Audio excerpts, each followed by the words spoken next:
Good morning and welcome back to Youth Wednesdays on the Tobago Updates morning show. You're viewing us live here in Portmore, Scarborough, Tobago.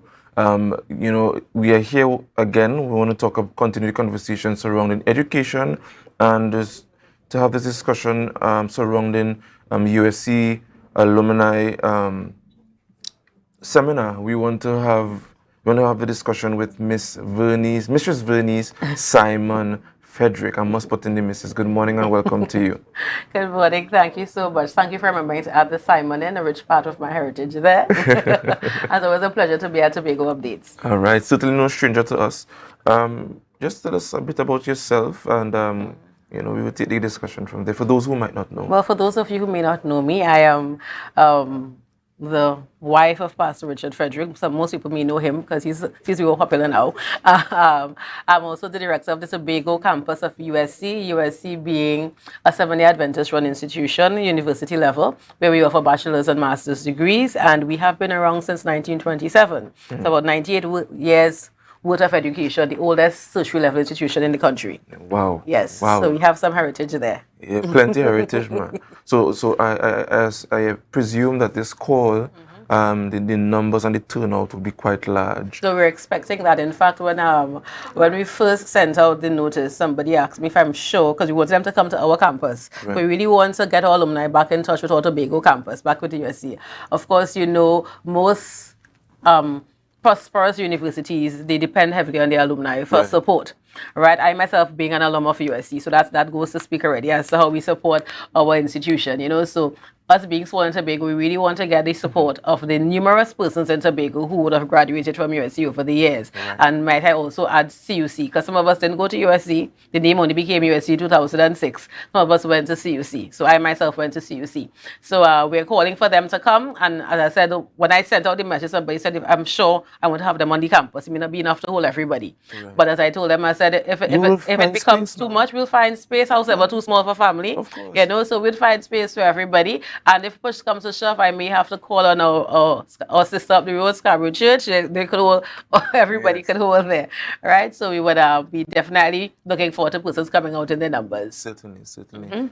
You are a past student of CUC, which is now USC. Yes. Just tell us about your experience as a student and how it has, brought you to this place as being director of the institution.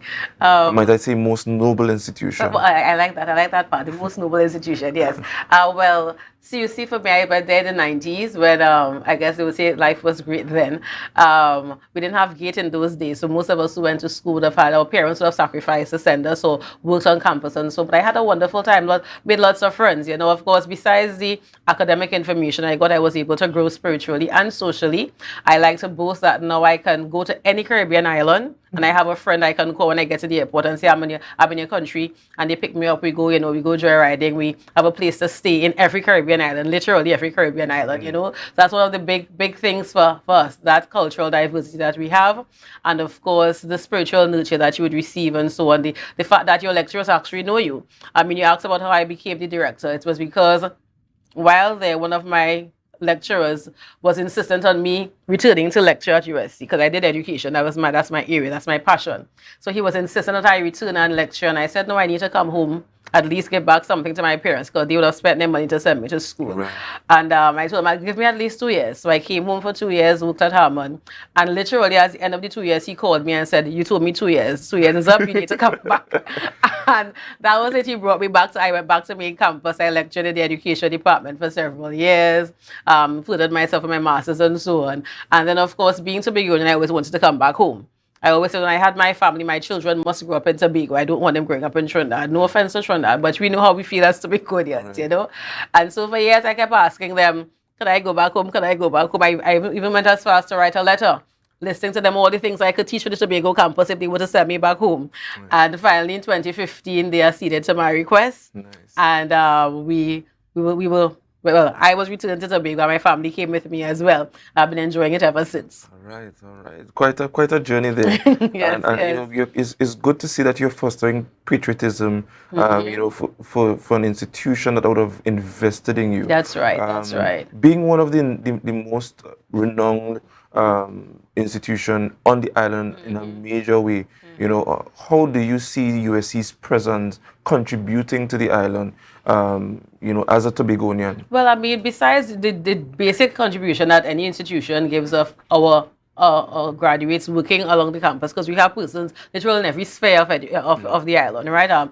When we first began the Tobago campus, our degrees were primarily in education, behavioral sciences, psychology. So we have lots of persons in the division of education. Most of the persons who work there would have passed through CUC, or USC. Same thing with the fighting, so even social welfare and protection. Most of the social workers would have passed through us as well. So we have quite a full. Most of the employees that work in some of these departments are literally, when you walk in there, it's like a reunion, because you almost know everybody that you go through there, right? Of course, we have the others who would have contributed in a more significant way. We have like past council Nadine Stewart Phillips. Wow. She came she was in USC days. Even our current presiding officer, Abby Taylor. She's also somebody who came to USC. And of course, they are making us proud in what they do. Yes. We have persons who, right all across, even in Trinidad, most persons, Paul Richards, he also came to USC, did his master's, did his PhD, and so on as well. So we do have, and beyond that, we generally have a spirit of giving back. So one of the things that we actually want to do is get back into that spirit. Some years ago, we would have hosted a Love You Can Feel campaign on the Esplanade. That was before COVID. And we're trying to get a version 2 going. But of course, being a small campus, we need that hands-on physical support to carry on that mammoth task. And so that's one of the major things we want our alumni to help us in doing, giving back in a more visible way to the Tobago community, as you would say, giving back. And of course, there are some other projects we want to do. I won't talk about those today, because those are still in the pipeline. But essentially what we're doing is a rallying call for all alumni. So whether you studied in Tobago campus or the main campus like I did, we're calling all of you to come join us March 2nd at 8 p.m. It will be at the Tobago Extension campus, but as I said, if based on the RSVPs, we'll determine if the number gets too far beyond 100, then we may have to go to Scarborough Church, and so I have to put that request in as well. But I don't think it will be a problem, since again most of our alum go to that church as well. So so it would be, so we're really looking forward to that support, because the Tobago chapter was actually a chapter that was active. We do have most of the active chapters are in the US. Right. People who are further afield. But we want our Tobago chapter to be active here as well, because our Tobago campus also needs their support. And so we're calling them all. Let me call some names. Let me call Sir Devines. In fact, all the pastors across the island, the Adventist Church, came to USC. You call the other names. Yes. We have but a short time and have some. That's why I'm trying to get everything in. Yes, I understand. But one of the questions I wanted to ask you is, what are some of the projections and plans you have for USC besides expansion? Because we know that there's a need to expand the institution on the island, and provide a more holistic experience that is akin or even further and even better than what is offered in Trinidad. I like that. So tell us. Essentially, as I said, we really want to get out there some more. So this is part of our quest to do that. We want to be seen, because we have a habit as Seventh-day Adventists of being a bit insular.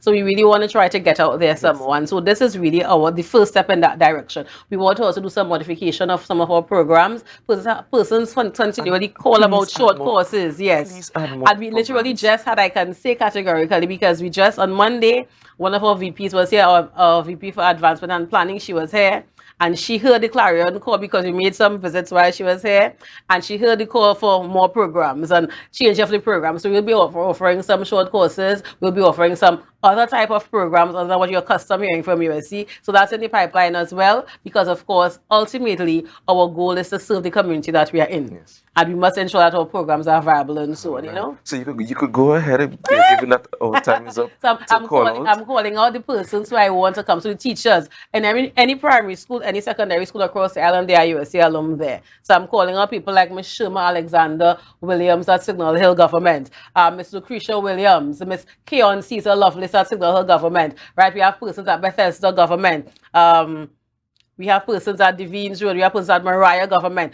all USC persons, we want you to come out. And if you didn't go to USC, but you came to CUC like me, so people like Sir Devines and Mr. Hislop and Charles Walcott, and notice the names I'm calling, because we've been having graduations quite some time last year. It was on 90th graduation. 90th. So we have 90 years worth of graduates on the island of Tobago, Nearly most 100 likely. years. You understand what's happening there? Yes. And we do have something big coming up in 2027 for 100th year anniversary. So again, you're going to be looking out for that and putting things in place for that event as well. So we want all of you to come out. Come out in your numbers on March 2. Bring anybody who you would remember. Bashini Charles, come on out. Thais Lord. These are persons who came through USC, who and you all know them here too as well. So come on out, and of course you can RSVP, because we want to have a light refreshment. So we want to make sure we have enough for everybody. So RSVP to the information there, our website, our email. Sorry, you can call us at the office, or you can WhatsApp 471-7302. Thank you so very much for having us. Thank you very much for being here. I hope well, I know that your event will be successful. And guys, this brings us to the end of this interview, and subsequently to the end of Youth Wednesdays on Tobago Updates Morning Show. Remember to share the life, share the life, share the life. Have a great day.